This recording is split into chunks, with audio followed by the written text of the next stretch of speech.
Claire McCaskill is a pro-corporate conservative Democrat who, as you'll all recall, recently lost her election to Republican Josh Hawley after trying to outflank him from his right.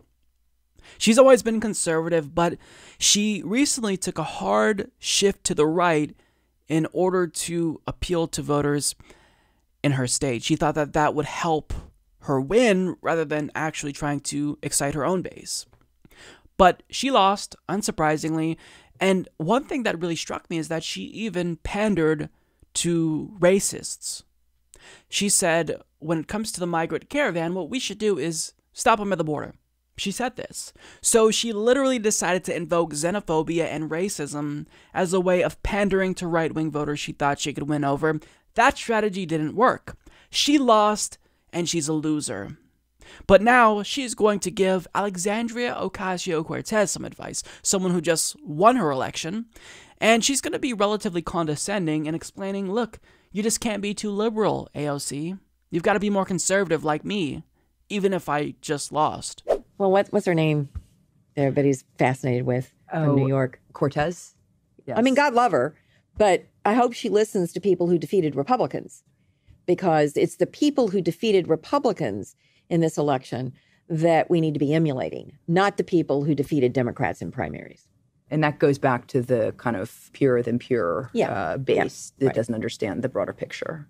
Well, they may understand it, but they are so passionate about their beliefs. They feel that if everybody would just be more pure, more people would come to the cause. And many of them have not been in a place where the math is unforgiving to that concept.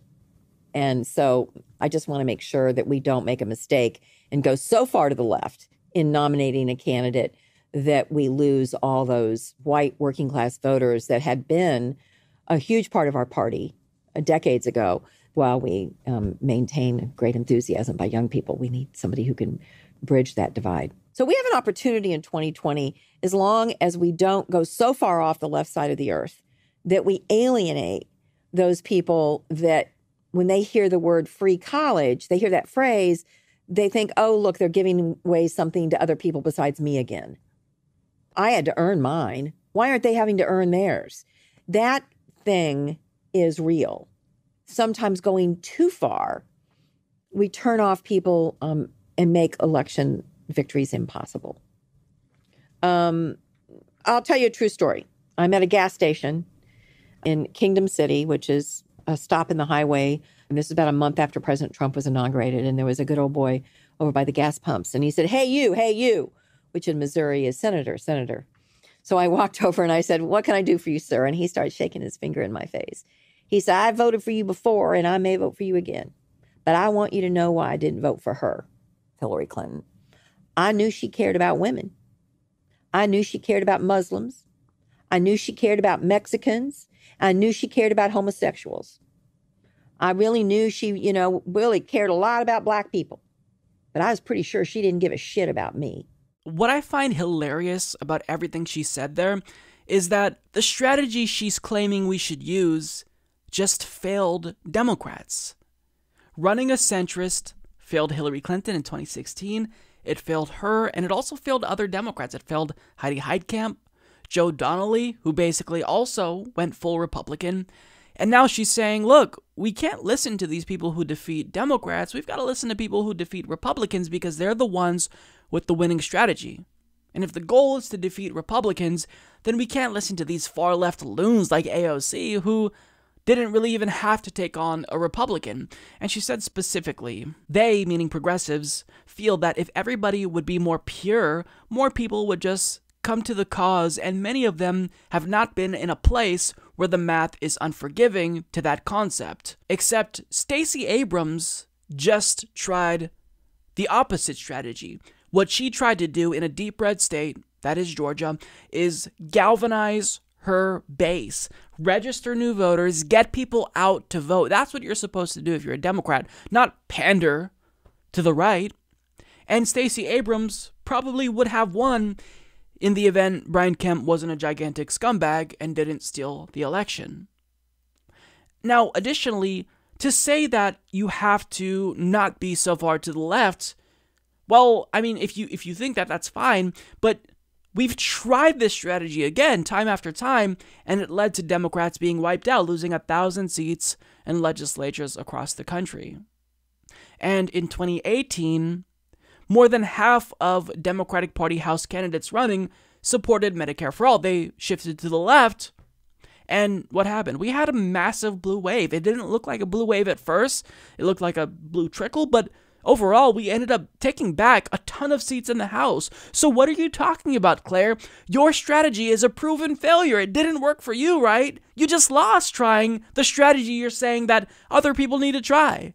So, I mean, the audacity of her to say, no, I'm still right, even after the strategy that I just used lost me the election, do what I did. She also said here, I just want to make sure that we don't make a mistake and go so far to the left in nominating a candidate that we lose all those white working class voters. Now, essentially, she's saying, please, for the love of God, don't nominate Bernie Sanders in 2020. That's basically all that she's saying. And she's trying to do what other corporate Democrats do. She's trying to disaggregate the working class. Stop doing that. It's the working class, not the white working class, because policies, economic policies specifically that benefit working class voters, benefit people of all colors. And she also said something that was a little bit telling. So she talked about what she believes people think when they hear the words free college. Oh, look, they're giving away something to other people besides me again. I had to earn mine. Why aren't they having to earn theirs? Now, maybe I'm reading too much into this, but I don't think I am. This seems like racially coded language. This is racist apologia. She's essentially giving legitimacy to the individuals who say, oh, well, look at the black people. I have to work, but they just get to go on welfare. Look at these welfare queens. It's very Reagan-esque. It's very super predator-esque.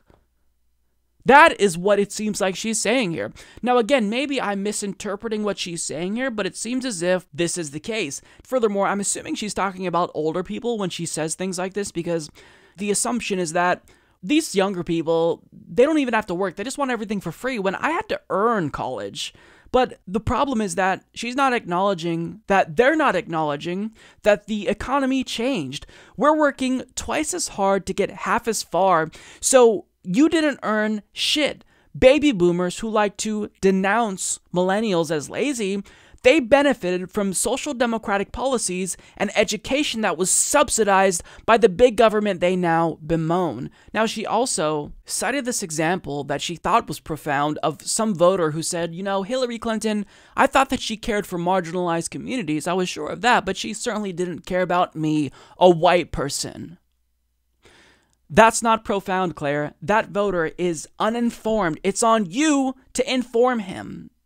Now, he's correct that the Democratic Party doesn't care about him, but they don't care about any people in the working class because they've moved away from the working class. So because that person is brainwashed by Fox News, who thinks it's black versus white, no, the Democratic Party abandoned everyone. They only talk about racial justice issues once every 4 years.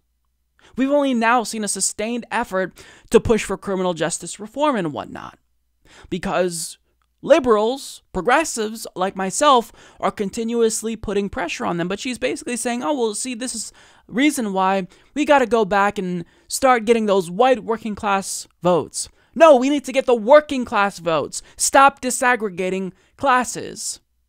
So it's just, this is beyond frustrating to me because she's out of touch. She's so out of touch, and she's trying to give Alexandria Ocasio-Cortez advice. You're the last person who should be giving anyone advice, Claire, and you especially kind of showed your true colors by revealing how racially insensitive you are at a minimum. I'm being charitable because I'd call what you said in this last election racist, because you were trying to pander to Donald Trump's immigrant-hating base by saying we need to stop these immigrants fleeing violence that we created at the border.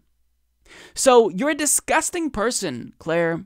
Stop saying that we need to try your model of strategy. It didn't work. It didn't work for Hillary. It didn't work for you. It didn't work for Joe Donnelly. It didn't work for Heidi Heitkamp. You lost, and there's a reason for that, because you don't have the right strategy. So I don't think anyone's going to take you seriously, Claire, because you've proven to be a failure, And you're just a joke to us. Nobody takes you seriously. If you want to run again, run as a Republican, because that's truly who your allegiance is to, conservative voters. So go be with them and stop trying to give Democrats advice. Support this podcast by becoming a patron at patreon.com/Humanist Report.